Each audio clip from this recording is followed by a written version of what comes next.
আমার মা জ্বরে অসুস্থ হয়ে ওই ঘরে পড়ে কাঁপছে, আর তুমি কেন মোবাইলে নাটক দেখতেছো? আমি কি ডক্টর নাকি? আমি কি ওনার পাশে বসে থাকলে কি ওনার চিকিৎসা হয়ে যাবে? উনি সুস্থ হয়ে যাবে? ঘরের বউদের ডক্টর হওয়া লাগে না। একজন মানুষ অসুস্থ হয়ে পড়ে আছে, তাকে সেবা শুশ্রূষা করলে সে এমনিতে সুস্থ অনুভব করবে।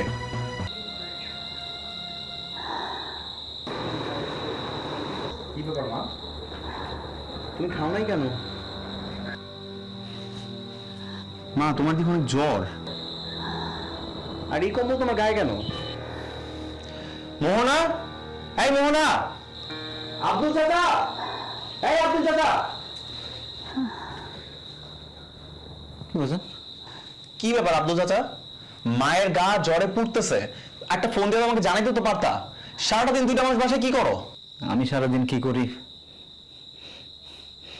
বৌমার জিগান। বৌমারে জিগাইতে হইব না। হে আব্দুল ভাই, সেই তো সংসারের নানান কাজের মধ্য দিয়া আমার দেখাশোনা করে।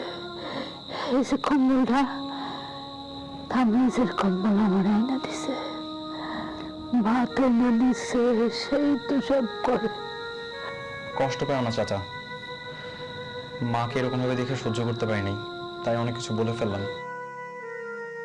আসলে তুমি তো আমাদের রক্তের সম্পর্কের কেউ না, তাও আমাদের জন্য কত কিছু করতেছো। এই ঋণ কি কোনোভাবে শোধ করতে পারবো বলো?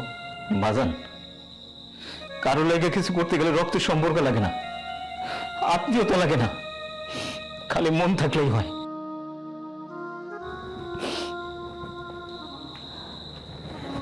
মা, তোমাকে অনেক বেশি খারাপ লাগতেছে, তুমি একটু শুয়ে থাকো, আমি আসতেছি। মোহনা, এই মোহনা, আমার মা জ্বরে অসুস্থ হয়ে ওই ঘরে পড়ে কাঁপছে, আর তুমি কেন মোবাইলে নাটক দেখতেছো? আমি কি ডক্টর নাকি?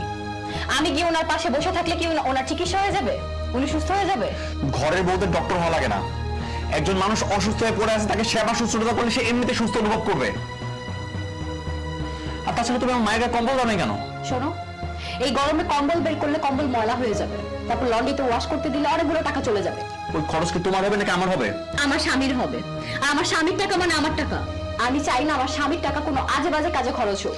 তার মানে আমার মায়ের জন্য যে টাকা আমি খরচ করতেছি সেটা তোমার কাছে আজে বাজে খরচ মনে হইতেছে? যেই মা আমাকে 10 মাস 10 দিন পেটে ধারণ করছে, নিজে না খেয়ে আমাকে খাওয়াইছে, আমার বাবার মৃত্যুর পর আমাকে এত বড় করছে, তাকে কিনা তুমি এইভাবে অবহেলা করতেছো, যেটা আমি আজকে বুঝতে পারতেছি। না রে বাবা,